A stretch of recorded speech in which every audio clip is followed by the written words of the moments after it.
আসসালামু আলাইকুম। আজকে আমরা ধানের বীজতলা নিয়ে আলোচনা করব। আমরা জানি যে বীজতলা চার ধরনের, একটা শুকনা বীজতলা, ভিজা বীজতলা, আর একটা ভাসমান বীজতলা, আর একটা দাপক বীজতলা। আমরা ধানের ক্ষেত্রে বাংলাদেশে সাধারণত ভিজা বীজতলাটাই অনুসরণ করা হয়, কারণ এই বীজতলাটাই কৃষকদের কাছে সবচেয়ে বেশি জনপ্রিয়। এবং আমরা জানি যে শুকনা বীজতলাও কোনো কোনো কৃষক করেন, কিন্তু সেটা খুব কম। যখন দেখা যাচ্ছে যে আমাদের যেসব জমিতে আমরা ভিজা বীজতলা করব, কিন্তু সেই জমিটা পানিতে তলিয়ে আছে অথবা জমিটা প্রস্তুত না, তখন আমরা উঁচু কোনো জায়গায় আমরা শুকনা বীজতলা করি। তা আমরা দেখেন যে এখানে একটা বীজতলা তৈরি করেছি। শুকনা বীজতলাটা সাধারণত এরকমই হয়। আমরা এখানে একটা আদর্শ বীজতলা তৈরি করেছি। আদর্শ বীজতলা হচ্ছে 3 মিটার দৈর্ঘ্য এবং 1 মিটার প্রস্থ বিশিষ্ট বীজতলাকে আদর্শ বীজতলা বলা হয়। এবং সেই বীজতলার চারপাশে নালা থাকে। সেই নালার দৈর্ঘ্য হবে আপনার বীজতলার সমান এবং প্রস্থ হবে 25 সেন্টিমিটার। এবং একটা বীজতলা থেকে আরেকটা বীজতলার দূরত্ব হবে 50 সেন্টিমিটার। এবং নালা থেকে বীজতলার উচ্চতা হবে 25 সেন্টিমিটার। এটা হচ্ছে আদর্শ বীজতলা। এখন আমরা অনেকেই ধানের ক্ষেত্রে দেখা যাচ্ছে অনেক লম্বা বীজতলা করি। সেক্ষেত্রে আপনি লম্বা বীজতলা আপনার জমির পছন্দ অনুযায়ী নিতে পারেন, কিন্তু সেক্ষেত্রে দৈর্ঘ্যটা 50 মিটারও নিতে পারেন, আবার 20 মিটারও নিতে পারেন জমির প্রয়োজন অনুযায়ী। তবে প্রস্থটা আপনার অবশ্যই 1 থেকে 1.5 মিটার পর্যন্ত হতে হবে। ধানের ক্ষেত্রে আমরা বলে থাকি আদর্শ বীজতলার একটু পার্থক্য আছে। সেক্ষেত্রে আমরা 20 মিটার দৈর্ঘ্য এবং 1 থেকে 1.5 মিটার প্রস্থ বিশিষ্ট বীজতলাকে আমরা ধানের ক্ষেত্রে আদর্শ বীজতলা করি। আজকে আমরা এখানে দেখেন একটা বীজতলা তৈরি করেছি। এখানে আমরা শুকনা বীজতলা এবং ভিজা বীজতলা দুই ধরনের বীজতলা নিয়ে আমরা দেখাবো। প্রথমেই দেখেন যে এই বীজতলাটা হচ্ছে আমি আগেই বলছি যে 3 মিটার দৈর্ঘ্য এবং 1 মিটার প্রস্থ নিয়েছি। এই বীজতলার ক্ষেত্রে আমরা যদি এখন ধান আমরা ছিটিয়ে দেই, সেক্ষেত্রে অঙ্কুরিত ধান আমরা এই বীজতলায় ছিটিয়ে দেব এবং তারপরে ছিটানোর পরে আমরা সেখানে কিছু হালকা সেচ দিয়ে দেব। এখন কথা হয়েছে যে এই তো জমিতে আমরা কতটুকু অঙ্কুরিত ধান ছিটাবো। এখানে আমরা অঙ্কুরিত ধান নিয়েছি, খুব সুন্দরভাবে অঙ্কুরিত হয়েছে। অনেকের অঙ্কুরিত ধান এর চেয়ে বড়ও হতে পারে। এটা কৃষকরা নির্বাচন করে যে কতটুকু অঙ্কুরিত ধান সে তার বীজতলায় ফেলবে। এখন দেখেন আমরা এই জায়গায় যেহেতু শুকনা বীজতলায় বলা হয়ে থাকে যে 1 বর্গ মিটার জায়গায় 80 গ্রাম বীজ দেওয়া হয়।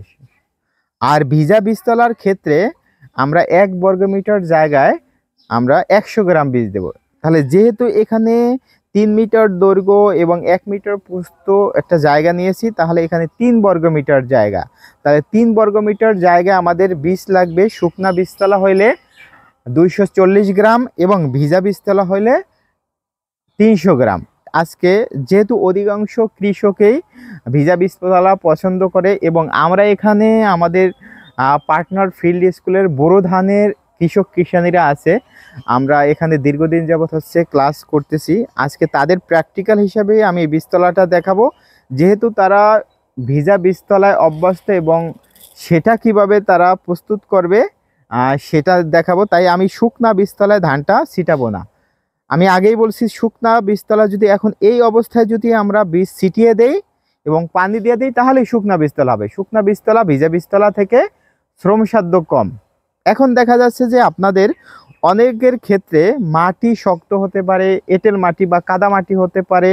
সেক্ষেত্রে বীজতলার যে চারা সেটা উত্তোলন করতে কষ্ট হয় বা ছিঁড়ে যায় বা অনেক মাটি ওঠে, তখন সেটা একটা বিড়ম্বনার সৃষ্টি হয়। তাই আমরা এই ধরনের বীজতলা যখন তৈরি করব, ভিজা হোক বা শুকনা হোক, আমরা কিছু পরিমাণ বালি মাটি আর কিছু পরিমাণ ছাই আর কিছু জৈব সার অর্থাৎ গোবর সার আমরা এই মাটির সাথে মিশিয়ে দেব।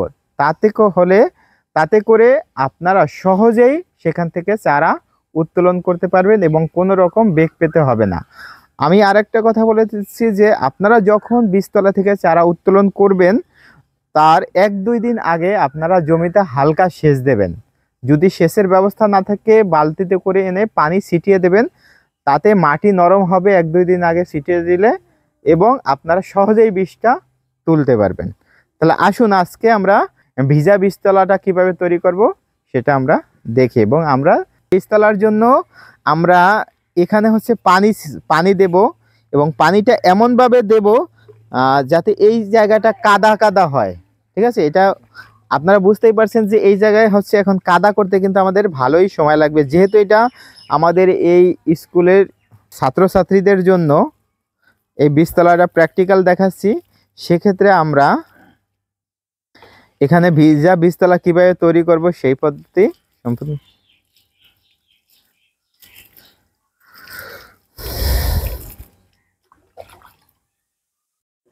আচ্ছা দেখেন, আমাদের হচ্ছে বীজতলায় পানি দেওয়া শেষ। এখন আমরা এই বীজতলাটা হচ্ছে মই দেব। আমরা একটা কলা গাছ নিয়েছি। দেখেন এখানকার আমার যারা চাষি আছেন তারা কিন্তু খুবই আগ্রহী এবং এই জিনিসটা খুব ভালোভাবে শেখার জন্য দেখেন কত সুন্দর একটা মই নিয়ে আসছে। আমরা এখন এটা মই দিয়ে সমান করব মাটিটা এবং কাদা কাদা করব। আমরা মইটা দেই। হ্যাঁ, এই তো এই সাইডে একটু পানি দেন, পিছনে হ্যাঁ পানি দিয়ে দেন, হ্যাঁ পানি দিয়ে দেন। হ্যাঁ দেখেন খুব চমৎকার ভাবে কিন্তু আমাদের বীজতলাটা তৈরি হচ্ছে, আপনারা দেখতে পাচ্ছেন। আবার পানি দাও।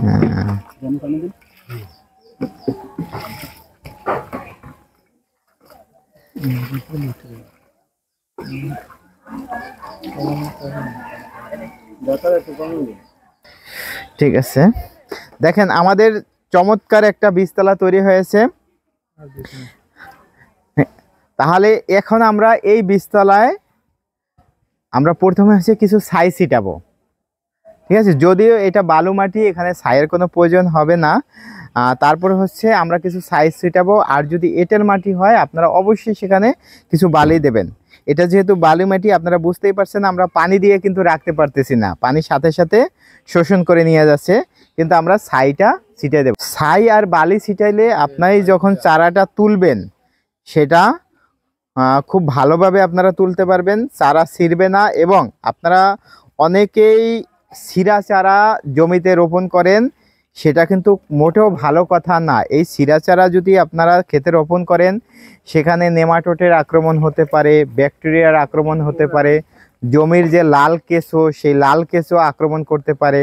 কারণ আমরা অনেকেই জানি যে ব্যাকটেরিয়া কিন্তু ছিদ্র পথে ঢোকে, অর্থাৎ ওপেনিং যদি না থাকে সেখান থেকে কিন্তু ব্যাকটেরিয়া ঢুকতে পারে না। এর পরবর্তীতে আমাদের যে ব্যাকটেরিয়া মারাত্মক রোগ, bacteria leaf blight, bacteria leaf stick, এই রোগগুলা হয়। তা আমরা অবশ্যই ছিঁড়া চারা জমিতে রোপণ করব না, এবং বীজ তোলার পরে আমরা চারা খুব ভালোভাবে ধুয়ে আস্তে আস্তে ধুয়ে আমরা জমিতে রোপণ করব। অনেকে হচ্ছে বীজ খুব জোরে জোরে হচ্ছে ধুয়ে তার চারা আক্রান্ত করে ফেলেন, শেষে ফেলেন, এগুলা করা যাবে না। এখন হচ্ছে আমরা আমাদের বীজতলার যাবতীয় কার্যক্রম শেষ, এখন আমরা ধানটা ছিটিয়ে দেব।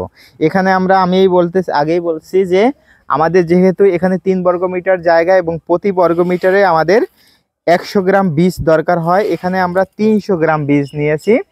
আমরা এই 300 গ্রাম বীজ এই 3 বর্গমিটার জমিতে ছিটিয়ে দেব। সুজন, হ্যাঁ এটা খুব সুন্দর করে ছিটিয়ে দেন। আমাদের একজন দক্ষ কৃষক আছেন, উনি সব সময় আদর্শ বীজতলা তৈরি করে। আউশ, আমন, বোরো যে কোনো ধানের ক্ষেত্রে আদর্শ বীজতলা তৈরি করে।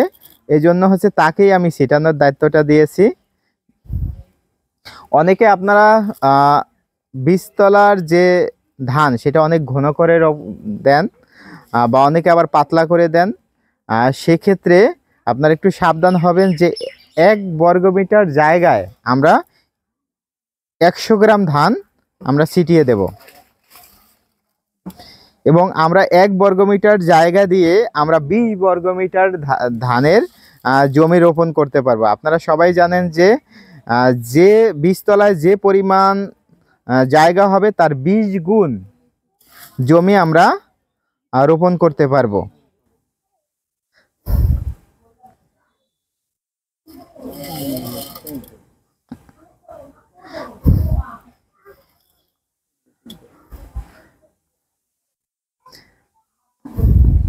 দেখেন আমাদের হচ্ছে বীজ ছিটানো শেষ হয়ে গেছে। অনেকেই আপনারা এই বীজটা পছন্দ করবেন না, মনে করবেন যে এখানে অনেকে এইটুকু জায়গাতে আরও ঘন করে আপনারা বীজ ছিটাই দেন। সেক্ষেত্রে আপনাদের এরকম হচ্ছে যদি দেন সেটাই কিন্তু আদর্শ, এত বেশি ঘন দেওয়া যাবে না। দেখেন যে একটু পাতলা এই বীজটা যদি গজায় তখন মোটামুটি যে ঘনত্ব হবে সেটাই কিন্তু আদর্শ, এবং তখন চারার স্বাস্থ্য ঠিক থাকবে, রোগবালাইও কম থাকবে, পোকামাকড়ের আক্রমণও কম থাকবে, এবং এই চারাটা আপনারা নির্দিষ্ট বয়সের পরে লাগাবেন। আউশের ক্ষেত্রে এই বয়সটা 20 থেকে 25 দিন, আমন ধানের চারার বয়স হবে 25 থেকে 30 দিন, এবং বোরো ধানের চারার বয়স হবে 35 থেকে 42 দিন।